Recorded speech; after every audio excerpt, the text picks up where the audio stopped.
السلام عليكم ورحمة الله وبركاته. الفجر الاستثمار الداجني. الفيديو ده ان شاء الله يعتبر فيديو فريد من نوعه شوية، لان احنا لينا فترة كبيرة ما اشتغلناش في بطاريات الحمام السلك المجلفنة.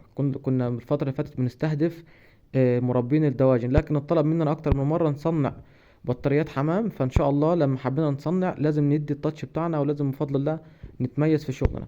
طبعا هنا المميز معانا في البطارية دي، تمام، البطارية دي هنوضح ارتفاعها لحظات.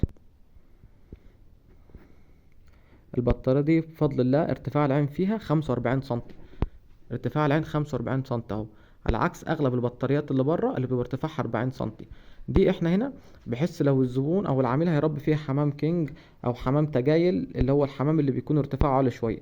طبعا احنا ناخد بالنا من التحميل بتاع البطارية. بفضل الله كمية تحميل في الأرضية رهيبة.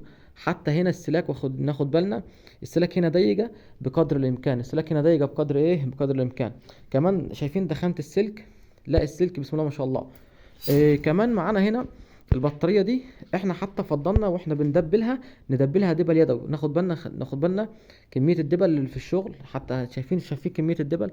وفضلنا ندبلها يدوي علشان ندي الدبله متانه اكتر، ونجرس عليها بقدر الامكان اكتر. شايفين المتانه بتاعت او كميه الدبله اللي واخداها البطاريه.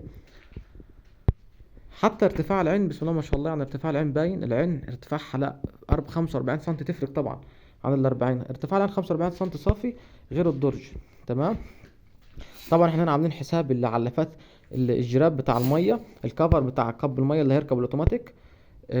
ناخد بالنا. حتى انتوا بصوا، يعني البطاريه كلها قطعه واحده، يعني انا حتى لما بحرك فيها كده مفيش جنب فيها بيلعب على عكس التاني. تلاقي البطاريه كلها اكنها قطعه واحده، تحس ان البطاريه دي متصنعه كده، ما تحسهاش ان هي مدبله اصلا، تمام. حتى الظهريه ناخد بالنا من سلك الظهريه.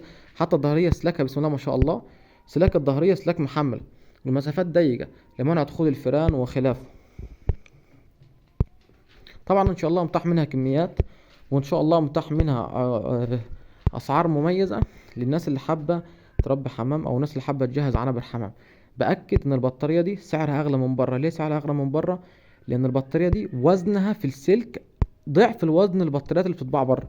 حضرتك قبل ما تشتري بطاريه سلك من عندي حمام، اوزن اي بطاريه بره وتعالى شوف دي يا باشا، دي وزنها الضعف على طول، فبالتالي لازم تكون سعرها اغلى. طبعا احنا ان شاء الله هنركب فيها العلافات والادراج وخطوط المياه الاوتوماتيك، ونصورها لكم مرة تاني بعد التفنيش ان شاء الله، او بعد الانتهاء. الفجر لاستثمار الدجاجة، تحياتي لحضراتكم جميعا. السلام عليكم ورحمة الله وبركاته. الفجر لاستثمار الدجاجة. دي بطارية حمام 60 في 60 بعد ما انتهت من كل مشتملاتها. طبعا العلافة المحترمة خامة ممتازة. طبعا الجراب اللي هو الكاب اللي احنا قلنا عليه.